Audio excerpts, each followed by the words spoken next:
Hello बच्चों, आज हम कुछ न्यूमेरिकल करेंगे गॉस लॉ पे।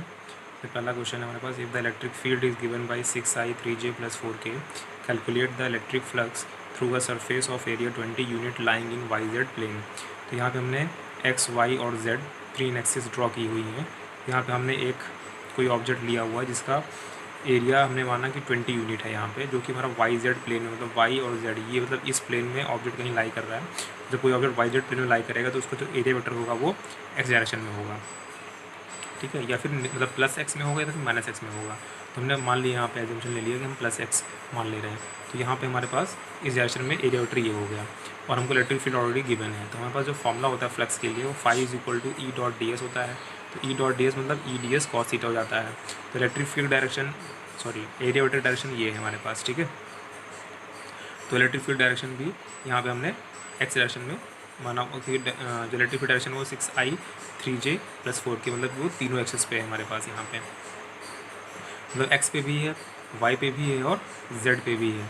बट एरिया वेक्टर हमारे पास सिर्फ YZ प्लेन में है, वो भी जो एरिया वेक्टर डायरेक्शन है वो x एक्सिस पे है। तो हमको जो इलेक्ट्रिक फील्ड, मतलब जो एरिया वेक्टर और इलेक्ट्रिक फील्ड की जो बीच का एंगल है, वो हमें यहाँ पे, अगर एरिया वेक्टर इधर है और इलेक्ट्रिक फील्ड अराउंड x ये हो जाएगी, मतलब EX ये हो जाएगी, EY ये हो जाएगी और EZ ये हो जाएगी, ठीक है। तो EX और A सेम डायरेक्शन में, मतलब cos थीटा 0 हो गया, थीटा = 0 हो गया, तो cos 0 1 हो गया। अगर यहाँ देखें तो इलेक्ट्रिक फील्ड अपवर्ड है, एरिया वेक्टर इधर, तो 90 हो गया। यहाँ भी एरिया वेक्टर इधर है, EZ इधर है, तो हमारा 90 हो गया। मतलब इन दोनों तरफ कोई फील्ड, कोई फ्लक्स नहीं होगा। जो भी फ्लक्स होगा वो हमारे पास वो एक्सेस के लॉन्ग पे मिलेगा। तो उसको हम यहाँ पे चेक करके देख भी सकते हैं। तो EDS हो जाएगा, तो EDS cos थीटा, तो cos थीटा, तो थीटा की वैल्यू क्या है यहाँ पे 0 डिग्री है। तो E की वैल्यू हमारे पास क्या है, 6i + 3j + 4k है। और एरिया वेक्टर क्या हमारे पास है, 20i है। 20i किधर हो गया हमारे पास, इस डायरेक्शन में हो गया, क्योंकि हमारे पास एरिया वेक्टर हमारे पास x पे है। तो x पे क्या होता है, i कैप होता है, y पे क्या होता है, j कैप होता है, z पे क्या होता है, k कैप होता है। 20i कैप हो गया।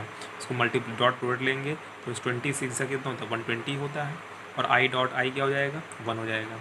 बाकी अगर हम किसी और के साथ अगर डॉट प्रोडक्ट लेंगे, जैसे i के साथ j का लेंगे या j के साथ k का लेंगे, k के साथ i का लेंगे, वो सब 0 आएगा, क्योंकि हमने पढ़ा है कि अगर यूनिट वेक्टर्स अलग होते हैं तो उनका डॉट प्रोडक्ट जो होता है वो क्या हो जाता है, 0 हो जाता है। तो सेम यूनिट वेक्टर के साथ डॉट प्रोडक्ट होता है वो 1 होता है। इसलिए हमारे पास सिर्फ i कैप के साथ होके ही हमको 120 आंसर मिला है यहाँ पे। ओके, फिर हमारे पास एक क्वेश्चन है यहाँ पे कि 2 large thin metal plates are parallel and close to each other on their faces.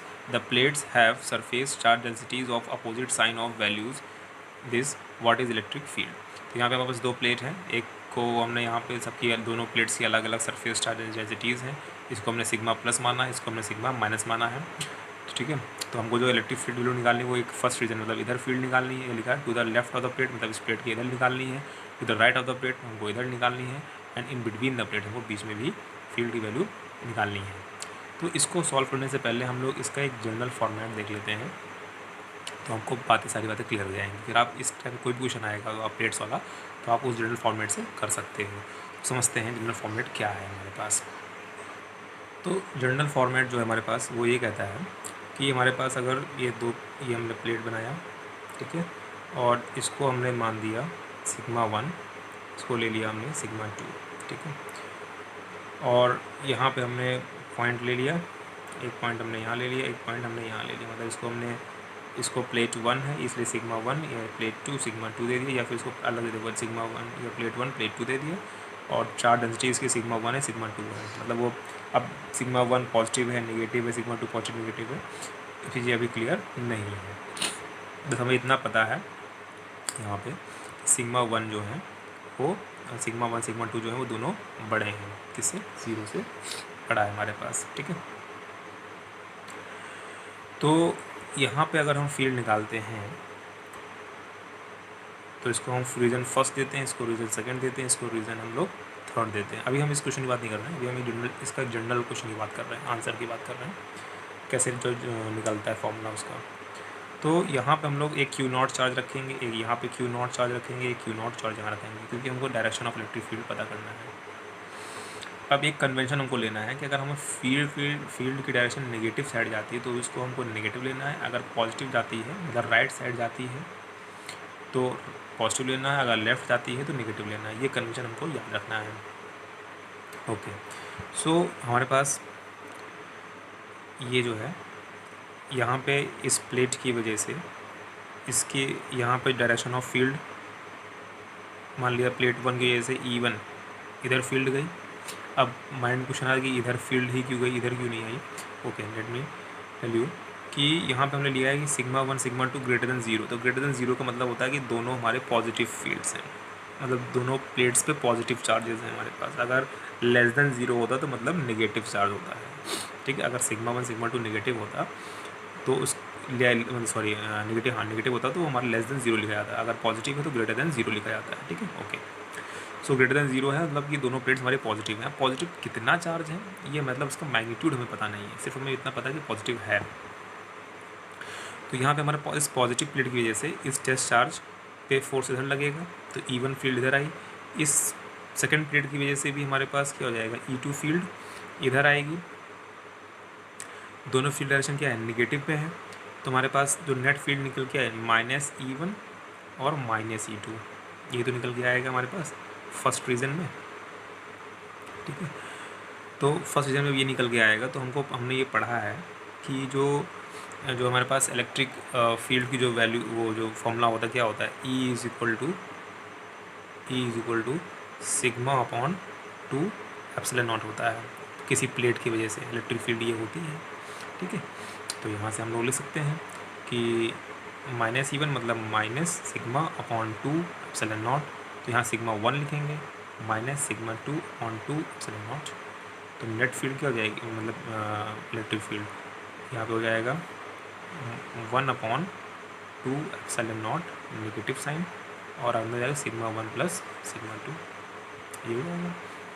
तो फर्स्ट रीजन में हमारे पास कितना हो जाएगा, 1 अपॉन 2 एप्सिलॉन नॉट कॉमन हो जाएगा, और अंदर हो जाएगा सिग्मा 1 प्लस सिग्मा 2 बचेगा, क्योंकि नेगेटिव साइड में कॉमन ले लिया। तो माइनस क्यों लिया, क्योंकि नेगेटिव डायरेक्शन में, -E2 क्यों लिया, क्योंकि नेगेटिव डायरेक्शन में, तो इसलिए दोनों नेगेटिव जाएंगे। दोनों को सिंपली हमने सुपरपोजिशन प्रिंसिपल के अकॉर्डिंग दोनों को ऐड कर दिया, तो ये हमारे पास इस तरह से निकल के आ गया। अच्छा, अब जो है यहाँ पे एक चीज़ ये है कि सेकेंड रीज़न निकालना है हमको।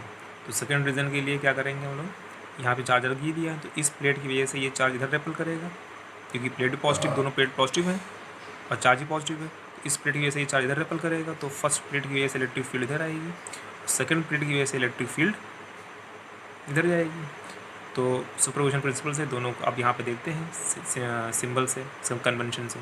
तो E2 जा रही है नेगेटिव में, मतलब -E2, E1 जा रही पॉजिटिव में, प्लस E1। तो सिंपली फिर से इनकी वैल्यूज पुट कर दो। तो E2 की वैल्यू क्या हो जाएगी, सिग्मा 2 अपॉन 2 एप्सिलॉन नॉट नेस हो जाएगा। E1 क्या हो जाएगा हमारे पास, plus sigma 1 upon 2 epsilon naught. दोनों को जोड़ देंगे तो क्या हो जाएगा, 1 अपॉन 2 एप्सिलॉन नॉट और सिग्मा 1 माइनस सिग्मा 2। ये वही फील्ड हो गई हमारी सेकंड रीजन में।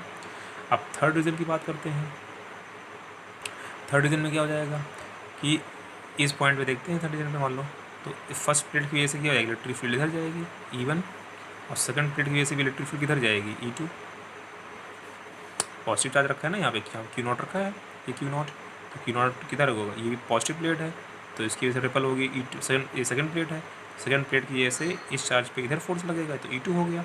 ये फर्स्ट प्लेट है, फर्स्ट प्लेट्स भी पॉजिटिव है तो इसकी वजह से ये फोर्स लगेगा तो भी इधर ही हो जाएगा E1।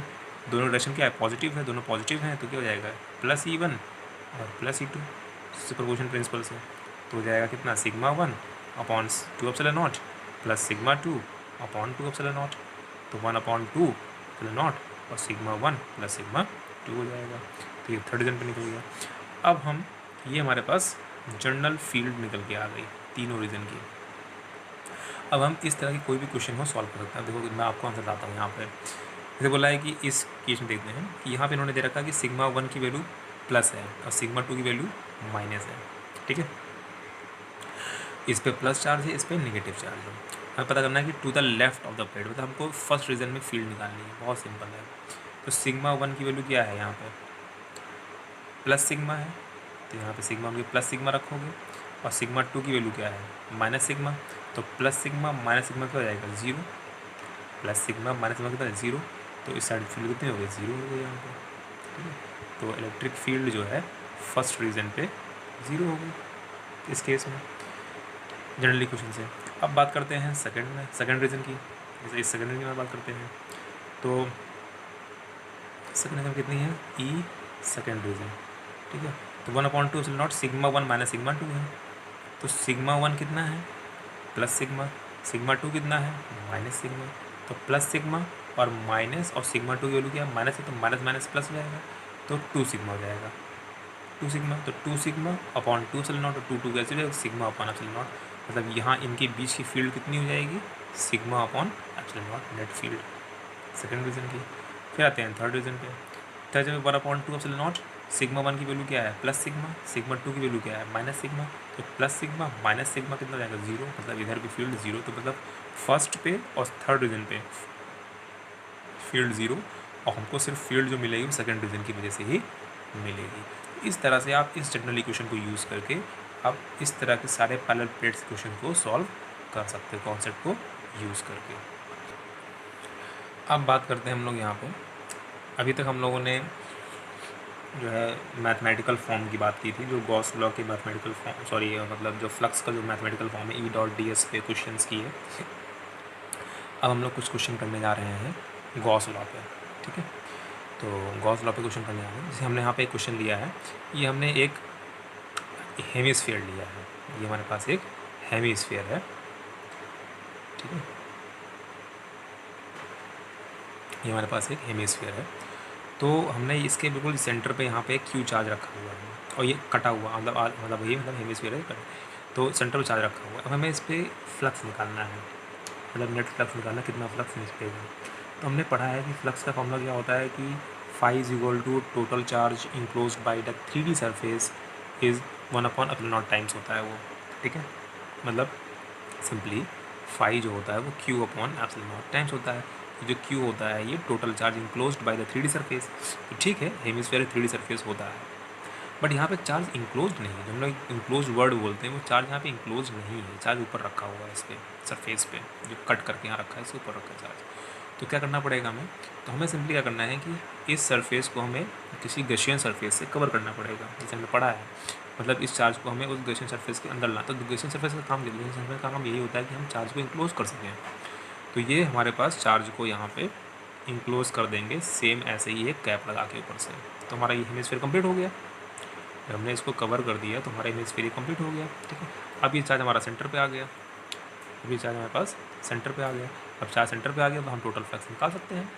तो इस पूरे हेमिस्फीयर की वजह से टोटल फ्लक्स कितना निकलेगा, जो टोटल फ्लक्स निकलेगा फाई टोटल वो निकलेगा Q अपॉन ε0, क्योंकि total charge enclose by the Gaussian surface is 1/ε0 times हो जाता है। तो यहाँ पे क्या हो जाता है कि यहाँ पे हमारे पास कितना हो गया टोटल फ्लक्स इसके थ्रू Q अपॉन ε0, तो ये हमारे पास ये फुल स्फीयर की वजह से है, फुल स्फीयर, तो ये पूरे स्फीयर की वजह से Q अपॉन ε0 हो गया। बट हमारे पास जो डायग्राम था वो सिर्फ हेमिस्फीयर का था, ये तो हमने बनाया है खुद। तो हेमिस्फीयर क्या है, स्फीयर का हाफ पार्ट है, तो जो हेमिस्फीयर की वजह से हेमिस्फीयर की वजह से जो आएगा फ्लक्स हो जाएगा Q अपॉन 2ε0। क्लियर है। तो ये सिमेट्रिक यहाँ पे देखना था, तो ये हमारा सिमेट्रिक है, ये भी हेमिस्फीयर सिमेट्रिक है, चार्ज भी हमारा इस सेंटर पे रखा है, तो इसलिए हमारे पास यहाँ पे Q अपॉन 2ε0 टाइम्स यहाँ पे हो गया। ओके, थर्ड है, नेक्स्ट क्वेश्चन है हमारे पास से, ये हमने यहाँ पे सरफेस लिया है कुछ इस तरह से, और फेस है, और इस फेस के सेंटर से उठा के हमने यहाँ पे a/2 डिस्टेंस, मतलब इसका जो लेंथ है इस 2D फेस का, इसकी जो लेंथ है वो a है, तो हमने a/2 डिस्टेंस उठा के हमने यहाँ पे कुछ चार्ज रखा हुआ है इसके ऊपर, ये प्लेन है, जैसे सपोज ये कॉपी है, इस कॉपी के उठा के हम यहाँ पर कहीं चार्ज पकड़ लें, ठीक है। तो इसके डिस्टेंस का हाफ डिस्टेंस उठा के यहाँ पे चार्ज क्यों रखा है, तो हमें इस फेस के थ्रू फ्लक्स निकालना है। तो 2D फेस के थ्रू फ्लक्स निकलता तो है, लेकिन वो मैथमेटिकल फॉर्म से निकलता है। 2D सरफेसेस के थ्रू फ्लक्स निकलता है, बट वो मैथमेटिकल फॉर्म से निकलता है, मतलब E.ds यूज़ करके निकलता है। बट अगर हमें गॉस लॉ लगाना है तो हमें वहाँ पे 3D सरफेस यूज़ करना, 3D सरफेस होना चाहिए वहाँ पे, ठीक है। तो क्या हो जाएगा कि यहाँ पर 3D सरफेस तो है नहीं, तो हमें 3D सरफेस बनाना पड़ेगा यहाँ पे। तो 3D सरफेस बनाने के लिए हम लोग गॉसियन सरफेस यूज़ करते हैं। तो यहाँ पे क्या करेंगे हम लोग कुछ इस तरह से करके कि ये हमारे पास यहाँ पे हम इसका क्या बनाएंगे, क्यूब बना लेंगे। अगर ध्यान से देखा जाए तो ये क्यूब बन के तैयार हो जाएगा इस तरह से, बना। तो अगर हम इस फेस की बात करें, देखो ठीक है, तो ये फेस कुछ इस तरह मान लिया हमने कि ये फेस हमारा कुछ इस तरह से आया, ठीक है, ये ए डिस्टेंस हो गया ये फेस। तो ये चार्ज कहाँ चला गया, चार्ज कहीं यहाँ पे आ गया, चार्ज कहीं यहाँ पे आ गया। जो ये तो हमारे पास रियल था ना, ये हमने जो बाकी जो बनाया है ये हमारा गॉसियन सरफेस है, इसका कवर किया है। तो माना चार्ज हमारे पास यहाँ पे चार्ज आ गया, क्यू चार्ज यहाँ पे आ गया, तो टोटल जो फ्लक्स निकल के आएगा यहाँ से फाई टोटल, वो Q upon epsilon not time से निकल के आएगा। सिमेट्री है, पूरी सिमेट्री है। चार्ज हमारा सेंटर पे चला गया, a/2 डिस्टेंस यहाँ से भी, इस फेस से भी a/2 डिस्टेंस, इस फेस से भी a/2 डिस्टेंस, ऊपर वाले फेस से भी a/2 डिस्टेंस, यहाँ से भी, तो हर तरफ से a/2 डिस्टेंस में चार्ज यहाँ पे है। चार्ज सिमेट्रिक है और डायग्राम गॉसियन सरफेस सिमेट्रिक है। यहाँ पे चार्ज सेंटर पे आ गया, तो चार्ज हमारा क्लोज्ड भी हो गया। हमारा फॉर्मूला, हमारा डेफिनेशन सब वेरीफाइड है। तो थ्योरम के अकॉर्डिंग क्या होता है, क्यू पर एप्सिलॉन नॉट होता है, तो टोटल चार्ज इनक्लोज कितना है, क्यू है। तो हमारे पास नेट फ्लक्स निकल के यहाँ से ये आ गया। बट हमें ये नहीं निकालना था, हमें निकालना है इस फेस के थ्रू निकालना है। तो ये जो फेस है, टोटल पता है कि टोटल कितने फेस होते हैं इसमें, 6 होते हैं। तो जब 6 फेस होते हैं तो किसी एक फेस के थ्रू, सिंगल फेस या वन फेस, किसी फेस की वजह से, वन फेस की वजह से, फर्स्ट फेस की वजह से हमारे पास जो आएगा Q upon 6 epsilon not times हो जाएगा। तो इसकी वजह से जो आएगा वो क्यू अपॉन 6 एप्सिलॉन टाइम्स होगा। जैसे इसकी वजह से किया था, क्यू अपॉन हेमिस्फीयर क्या था, Q upon 2 epsilon not times. तो हमें इस बात को यहाँ पर ध्यान देना है कि गॉस लॉ हम लोग यूज़ करेंगे तो पहला चीज़ तो फिगर हमारा सिमेट्रिक होना चाहिए, चार्ज सेंटर पे होना चाहिए, ठीक है, और गॉसियन सरफेस इंक्लोज होना चाहिए। मतलब कोई भी गॉसियन सरफेस हमारा जो है उस चार्ज के थ्रू पास नहीं होना चाहिए, ठीक है, वो चार्ज हमारा इंक्लोज होना चाहिए। और किस के थ्रू पूछा जा रहा है क्वेश्चन, वो हमें ध्यान देना है। किसी फेस के थ्रू पूछा, मतलब किसी पर्टिकुलर पार्ट से पूछा जा रहा है कि पूरा या पूरे सरफेस से पूछा जा रहा है, इन सब बातों का हमें ध्यान रखना पड़ेगा। ऐसे एक क्वेश्चन और बनता है यहाँ पर कि एक हमारे पास ये सिलेंडर है, ठीक है, ये सिलेंडर है और हमने यहाँ पे कोई चार्ज क्यू रख दिया, ठीक है।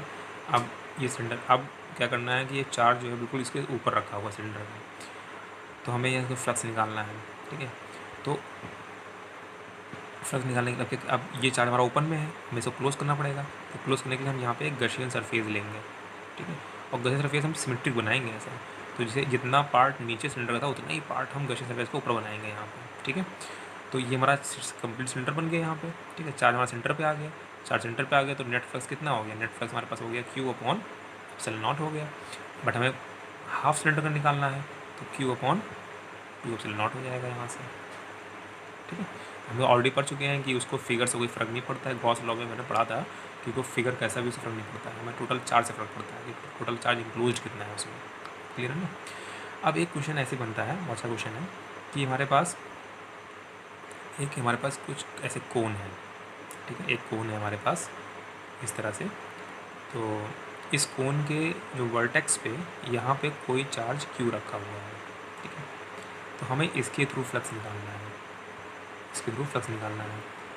तो यहाँ पे ये जो क्वेश्चन है, ये क्वेश्चन अगर हम नॉर्मली देखें तो इसकी बहुत लंबी मैथमेटिक्स हो जाएगी निकालने के लिए, ठीक है। ई डॉट डी एस लगाएँ या जो भी है। और अगर हम गॉस लॉ की बात करें तो गॉस लॉ तो यहाँ भी नहीं लगने वाला, क्योंकि गॉस लॉ तब लगता है ना जब हमारे पास वो चार्ज इंक्लोज हो। तो चार्ज यहाँ इंक्लोज कहाँ है, वो तो सरफेस के थ्रू पास हो रहा है, इंक्लोज तो है नहीं यहाँ पे। और इंक्लोज हम कर भी कैसे सकते हैं, ठीक है। तो इसका एक फॉर्मूला होता है, phi is equal to 1/2 epsilon naught 1 minus cos theta times Q, ठीक है। तो ये हमारे पास फॉर्मूला हो जाता है इसका। और जो थीटा है ये क्या है, ये सेमी वर्टेक्स एंगल है। ये जो हमारे पास ये एंगल होता है ना यहाँ पे, ये थीटा ये एंगल होता है यहाँ पे। फॉर्मूला हमारे पास चाहो तो आप इसको क्यू अपॉन 2 एप्सिलॉन नॉट या फिर 1/2 epsilon not times 1 minus cos theta Q, ये आपका टोटल फ्लक्स निकल के आता है अगर हमारा कुछ इस तरह कुछ। अब इसका यूज़ ये होता है कि इसका यूज़ हम कई तरह से कर सकते हैं। जैसे मान लो हम एक क्वेश्चन है हमारे पास यहाँ पे कि अगर मान लो ये सिलेंडर है सपोज़, ठीक है, और ये हमारे पास सिलेंडर है और यहाँ पे हमारे पास चार्ज रखा है और क्वेश्चन ये पूछा जाए आपसे कि ये बताइए नेट फ्लक्स सिर्फ इसके कर्व सरफेस की वजह से, ध्यान सुनिएगा, जो नेट फ्लक्स सिर्फ कर्व सरफेस मतलब फ्लक्स कर्व सरफेस की वजह से सिर्फ निकालना हो हमें, तो कैसे निकलेगा? तो फ्लक्स है तो वो तो हर तरफ से निकलेगा, मतलब यहाँ से भी यहाँ से भी फ्लक्स, यहाँ से भी फ्लक्स, यहाँ से भी फ्लक्स, यहाँ से भी फ्लक्स, यहाँ से भी फ्लक्स और इधर से भी फ्लक्स, यहाँ भी फ्लक्स, यहाँ भी फ्लक्स, यहाँ भी फ्लक्स, फ्लक्स तो हर तरफ से निकलेगा।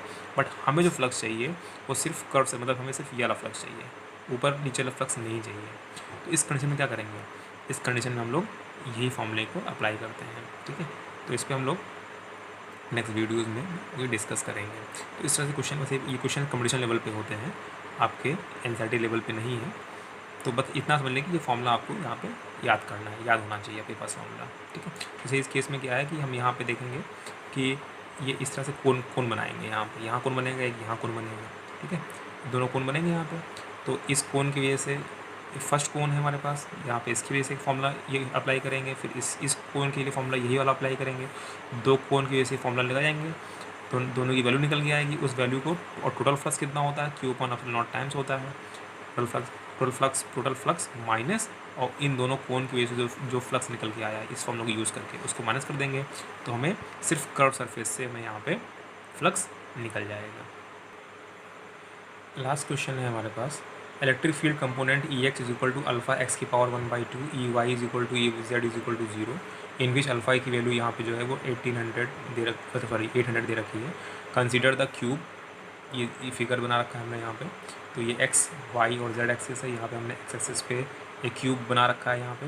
उस क्यूब जो है वो ओरिजिन से ए डिस्टेंस दूरी पे है, और इस क्यूब की सारे जो लेंथ ब्रेथ हाइट है वो सब हमारा ए सेंटीमीटर है, ठीक है। तो हमें निकालना क्या, यहाँ पे फ्लक्स थ्रू क्यूब निकालना है, और दूसरा निकालना चार्ज इन द क्यूब, इस क्यूब के अंदर कितना चार्ज रखा है और इस क्यूब के थ्रू कितना फ्लक्स निकल रहा है। तो पहला जो केस लेते हैं हम लोग लेते हैं फ्लक्स थ्रू द क्यूब। तो पहली बात करते हैं यहाँ पे कि इसके ऊपर की सरफेस की और इसके नीचे की सरफेस की, ठीक है।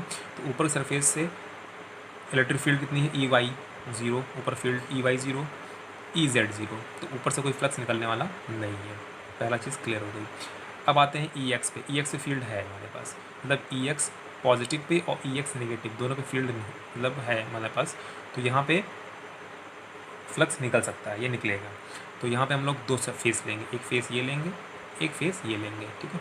तो इस फेस को हम लोग राइट फेस बोलेंगे, आर लिखा है, और इस फेस को हम लोग लेफ्ट फेस बोलेंगे, उसको एल लिखा है हमने, ठीक है। तो जो ये लेफ्ट फेस है वो ओरिजिन से ए डिस्टेंस दूर है, और जो राइट फेस है वो ओरिजिन से ए और प्लस ए मतलब 2a डिस्टेंस दूर है, मतलब हम अगर सिंपली लिख दें यहाँ पे तो ये 2a डिस्टेंस दूर है यहाँ से, क्लियर है, okay. So flux is there only for left, अगर हम लेफ्ट की बात करें तो E electric field E L is equal to alpha a की पावर 1/2, कहाँ से आ गया, यहाँ से आया जनरल फॉर्मूले से। एक्स की वैल्यू क्या है यहाँ पे, ठीक है, तो हमारे पास ए है, ओरिजिन से डिस्टेंस कितनी है, ए है, ठीक है। तो यहाँ पे ये लेफ्ट फेस की मतलब इलेक्ट्रिक फील्ड लेफ्ट साइड पे इज इक्वल टू अल्फा की वैल्यू यही है, एक्स मतलब वो डिस्टेंस कितनी है, एक्स डिस्टेंस कितनी है, ए है, ये जो ए है डिस्टेंस, ए की पावर 1/2 हो गया, ठीक है। तो इलेक्ट्रिक फील्ड ये हो गई। फिर फ्लक्स कितना होगा लेफ्ट साइड में फ्लक्स होगा वो ई डॉट डी एस, मतलब ई डॉट डी एस का मतलब हो गया E D S cos theta हो गया। अब थीटा की वैल्यू क्या है यहाँ पे देखते हैं, ये हमारे पास फेस है, इस फेस का एरिया वेक्टर किधर होगा, इधर होगा, और इलेक्ट्रिक फील्ड की डायरेक्शन किधर है, पॉजिटिव में इधर है, तो ये हो जाएगा, दोनों बीच में कितना 180 हो गया, देखो यहाँ पे, तो कॉस 180 डिग्री हो गया यहाँ से। और इलेक्ट्रिक फील्ड वैल्यू निकाल चुके हैं अल्फा ए की पावर 1/2 जनरल फॉर्मूले से यहाँ पे, ठीक है। और एरिया वेक्टर क्या है, ए स्क्वायर कैसे हो गया, ये प्लेट है, ये सरफेस कितना, ये ए सेंटीमीटर, ये ए सेंटीमीटर, मतलब ये ए और ये ए, तो कितना हो गया, ए स्क्वायर हो गया सिंपली एरिया, तो ए स्क्वायर हो गया और कॉस 180 डिग्री हो गया। सॉल्व करेंगे इसको तो कॉस 180 की कॉस 180 -1 होता है, और इनको सॉल्व करेंगे आपस में तो माइनस अल्फा ए की पावर 5/2 हो जाएगा। फिर राइट साइड देखेंगे, तो ये राइट साइड हमारे पास है यहाँ पे, तो राइट साइड पे क्या हो जाएगा, वही चीज़ कि electric field at right side E R, ठीक है, अल्फा की वैल्यू वही से ही मतलब कोई चेंज नहीं है इसमें, और एक्स मतलब डिस्टेंस ओरिजिन से 1/2, तो डिस्टेंस ओरिजिन से कितना है ए और ए 2a, तो 2a की पावर 1/2 हो गई। सो यहाँ से हमारे पास जो फ्लक्स एट राइट साइड जो होगा वो E D dot D S हो जाएगा। ई डॉट डी एस मतलब E D S cos theta. तो थीटा की वैल्यू क्या है यहाँ पे देखो, इलेक्ट्रिक फील्ड की डायरेक्शन ये है और एरिया वेक्टर भी इस फेज़ के लिए आउटसाइड देखेंगे तो यहाँ पे हमारे पास एरिया वेक्टर ये हो जाएगा, दोनों के बीच में कितना 0 हो गया, कॉस 0 कितना हो गया 1 हो गया। तो electric field value alpha 2a⁴ और एरिया वेक्टर कितना ए स्क्वायर। अगेन ये हमारे पास रेक्टेंगुलर फेस है तो हमारे पास या फिर स्क्वायर फेस है तो ए इंटू ए स्क्वायर हो गया, ठीक है। तो cos 0 डिग्री cos 0 पर +1 हो गया। तो सॉल्व करेंगे इस तरह जाएगा। तो नेट फ्लक्स हमारे पास एक स्केलर क्वांटिटी होती है, दोनों को सिंपली जोड़ देंगे यहाँ पे नेट टोटल निकालने के लिए। दोनों को यहाँ वैल्यू जोड़ के अल्फा की वैल्यू हमको गिवन है क्वेश्चन में, ए की वैल्यू हमको गिवन है क्वेश्चन में यहाँ पे 0.1 मीटर, ठीक है। तो यहाँ पे हमारे पास सॉल्व करेंगे तो 1.05 आंसर आ जाएगा निकल के। फिर हमको चार्ज निकालने की बात है तो चार्ज निकालने के लिए हम लोग गॉस लॉ यूज़ करेंगे। ये गॉस थ्योरम क्या होता है, net flux is equal to total charge enclosed by the 3D surface upon epsilon naught, ये होता है फॉर्मूला। तो यहाँ पे चार्ज निकालना है, टोटल नेट फ्लक्स हम निकाल ही चुके हैं। एप्सिलॉन नॉट की वैल्यू कांस्टेंट होती है, पता ही होती है। तो Q is equal to epsilon naught phi, तो 8.85 10⁻12 ये एप्सिलॉन नॉट की वैल्यू हो गई। और फाई जो नेट फ्लक्स निकल गया है 1.05 निकल गया है, उसे रिपीट करेंगे, मल्टीप्लाई करेंगे, सॉल्व करेंगे, 9.27 10⁻12 कूलम्स निकल के यहाँ पे आंसर आ जाएगा। ओके।